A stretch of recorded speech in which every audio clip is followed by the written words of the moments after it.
Hello everyone. We are going to be cleaning a cage and talking a little bit about pet care. Thalia Grace right here is super uncomfortable with this entire situation, mostly because there's a dog right there. That's Remy. So this is Thalia. She is a lionhead rabbit. You can see that she kind of has a mane right here, hence the name, and she's extremely fluffy. Also, all this hair, she sheds a lot. You have to keep them very well groomed.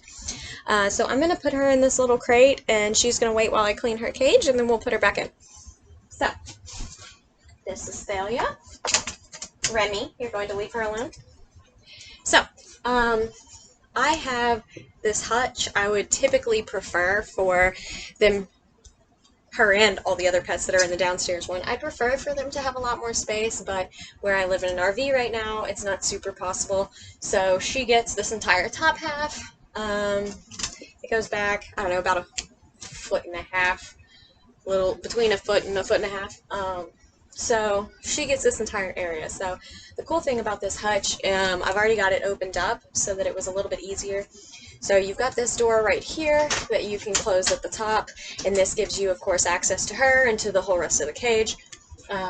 You've got this door in the back. You can use this back portion for either like a hideaway for her house and bed, or you can use it as like a litter box. So she is completely litter trained. So technically we could have her just running around the house how she pleased, and she could use a litter box just like a cat would. Same concept. And that would also be super convenient. So we're just trying to get her acclimated to the dogs, because usually you don't have to pout, because usually she has her own huge area and the dogs don't stay involved. But like I said, small space, hard to do that.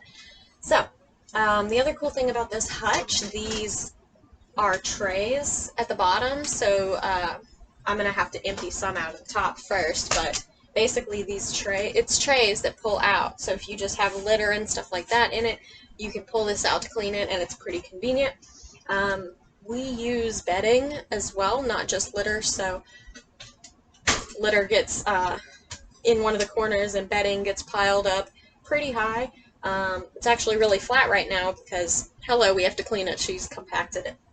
So, alright, let's get started. So I already took out her food bowl. We use actually the oxbow pellets for her. They are just a little bit better as far as having all the nutrients that she needs on a daily basis.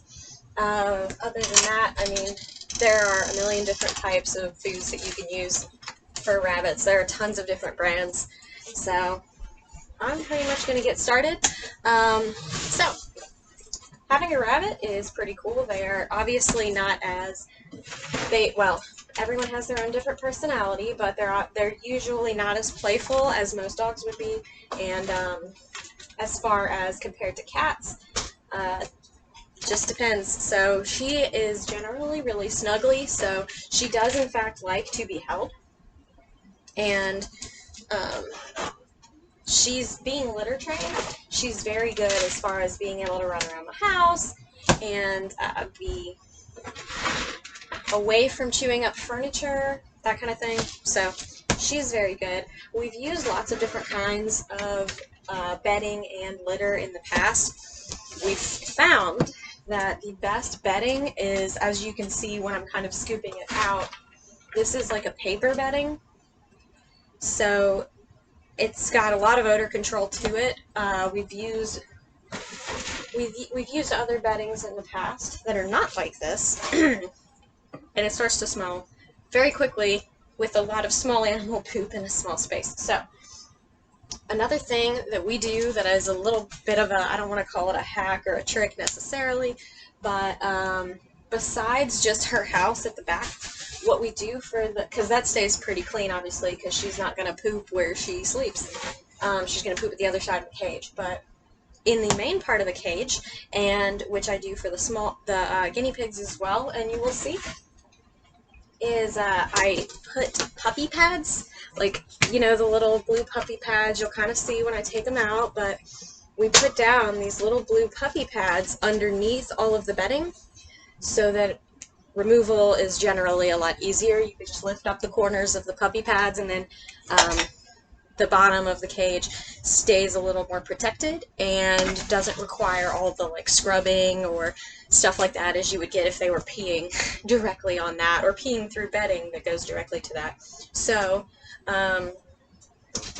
I'm gonna go ahead and take some of this out. It's a little messier with this cage than it was with our old setup, just because this door is a bit smaller than I'm used to. So if you've had rabbits in the past or any kind of small animal, you know that they like to chew on as much as they possibly can. So this being wood and having the strong wood scent is really desirable for chewing. So, not to mention, animals that jump around and run around and play like they do throw bedding with their feet. Sometimes intentionally, sometimes not. So they'll throw bedding around and make a huge mess around the cage.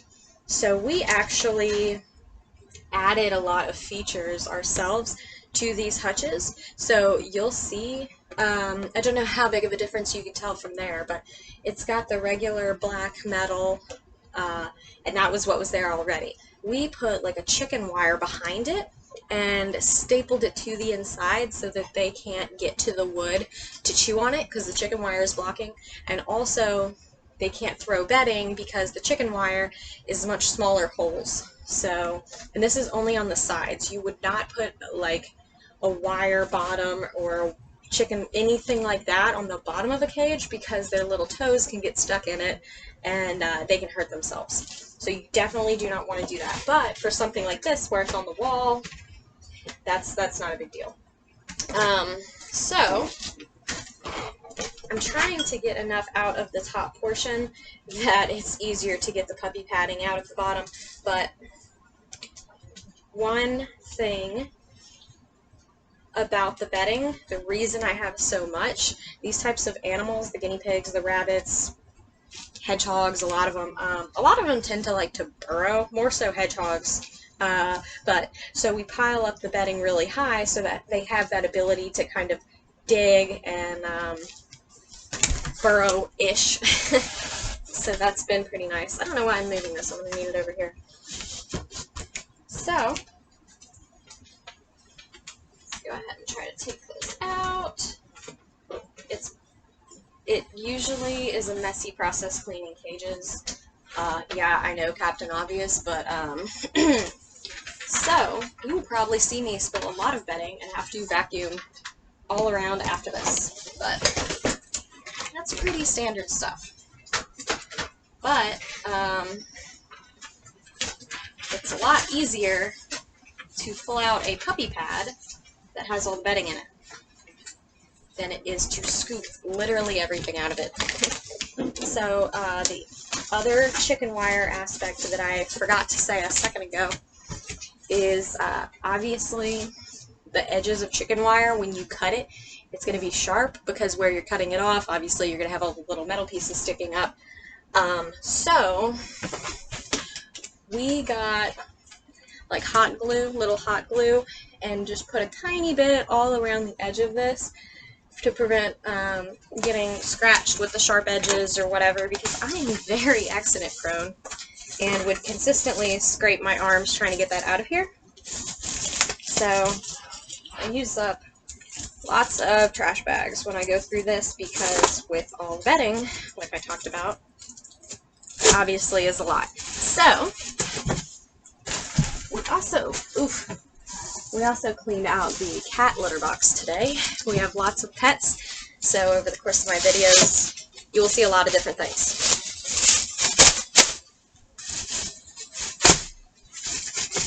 Alright.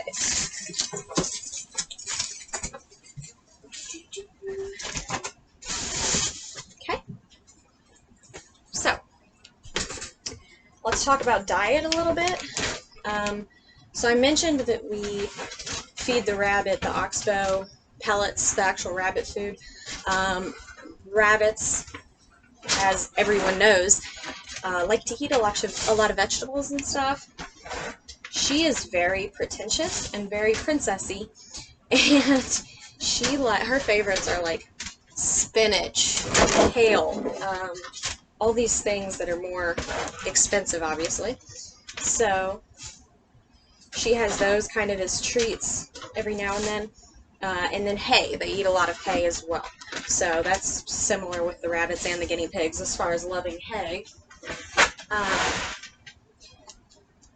I say vegetables, but fruits as well. So she'll munch on little strawberries, or she really loves blueberries, and those are going to be healthy for her.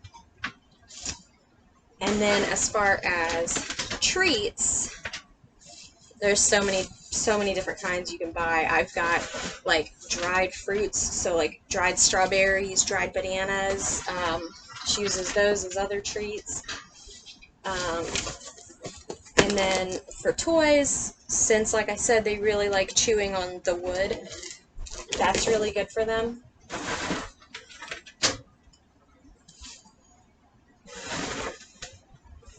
One other thing to be very cautious of when you're choosing a bedding, make sure that you really pay attention to how dusty it is, which sounds ridiculous at first, but small animals like rabbits, like guinea pigs, like hedgehogs, they're very small, so they have very sensitive respiratory systems. So if you are using a bedding that makes a lot of dust, it really irritates them. They are prone to having respiratory infections or respiratory issues in their lives. So you really do not want to exacerbate that at all.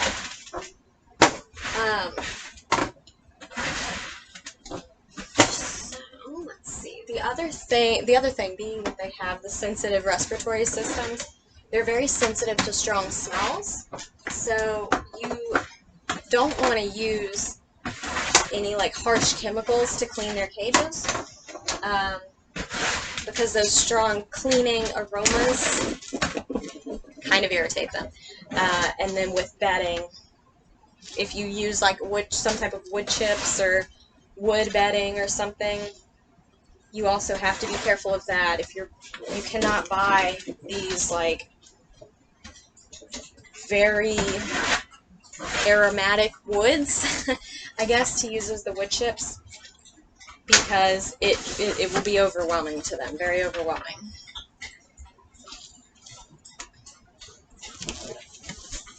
Alright, so we've almost emptied this out. You have learned a lot of little things, no pun intended, about rabbits. So, I have 2 rabbits. This is going to be really bad. I have 2 rabbits and 2 guinea pigs. So, you will be seeing them in some of the other videos, especially when I go to clean the next cage and I talk about guinea pigs and a little bit about that care. So obviously there's a lot more to pets than just where they stay and how they eat. There's a lot, but we'll talk about a little bit of it. So the only medical issue, and I use the words medical issue lightly, that I've had with Thalia Grace are with her eyes. So when rabbits get stressed very easily, so they can actually, if they're overwhelmed, literally have a heart attack and die, which is obviously very sad, but you need to be cognizant of that and be aware of what situations you put them in, so as to make sure you're avoiding too many like really loud noises or bringing them to new places where they no longer feel safe, or different things like that. So things like going to the vet if there's a lot of big dogs, or if it's any kind of crazy situation like that, it can be really overwhelming. You do not want that to happen. So a lot of times you can like go check in at the vet. I mean, with vets I've been to, I can't say that everyone's like this, but you can go in, leave your car running, go in and check in, and then go sit in the car with your rabbit, and they'll kind of let you know when to come in, so that you only come in when you have to and you're not sitting in there scaring them. So, I'm not going to pick up the camera and bring it over here to show, but because we have the puppy pads like I was talking about, once I scoop this stuff up, there's not dirty stuff caked to the bottom, like their water getting food wet and food sticking to the bottom, or the poop or pee or anything. There's nothing like that stuck to here. So by me scooping it all up, I'm straight down to plastic and it's pretty clean. So depending on the odor, or if there's a lot of dust, you could wipe it down. Once again, be careful with chemicals. So the stuff that I use is specifically made for cages. You don't have to use anything too special, but this is called Nature's Miracle. It's specifically a cage cleaner. You can see it's literally got a rabbit on the front of it. This is what it's made for. It's a bioenzymatic formula. Anyway, this stuff is great. It doesn't have a strong odor and it cleans really well. So I would use this, spray it down, put everything back in. So I think what I'm going to do now is I'm going to let you guys go. This is how I clean the cage. Now I would just put everything back in, obviously in the opposite order of what I just did with her, and then put her back in once I'm completely done and everything is set up. So that might be a separate video for me to put all of them back together so you can see how that works. Other than that, thank you for watching the cage cleaning process and the basics, very basics, of rabbit care. Yeah, I guess I didn't actually say with her medical problem. So rabbits, when they get stressed out, they can produce a lot of fluid from their eyes. Kind of looks like the sleep that humans have when they wake up. Sometimes that means that they have an eye infection, but sometimes it just means they're overwhelmed, they're stressed, so they're producing this kind of mucus. So you just have to be aware, are they doing this all the time, or did it only happen for a short period of time when I moved them to a new cage? So that's something to be aware of. Well, I took her in and got eye drops for her just as a precautionary measure. The vet was basically like, if it does not stop, start her on these eye drops and it'll clear up any infection or any whatever that she has. But if it does clear up, it was just stress. So sure enough, a day or two later, it stopped. The reason this can be scary for people is obviously there's a lot of mucus coming out, but that gets clumped up in their hair by their eyes and their hair will fall out. So can be stressful, but it's all okay. It can be a perfectly normal process. So until next time when we learn some more pet facts, see you guys later. Thanks for coming. Karen Marie is my username. 2 N's, 2 E's. See ya.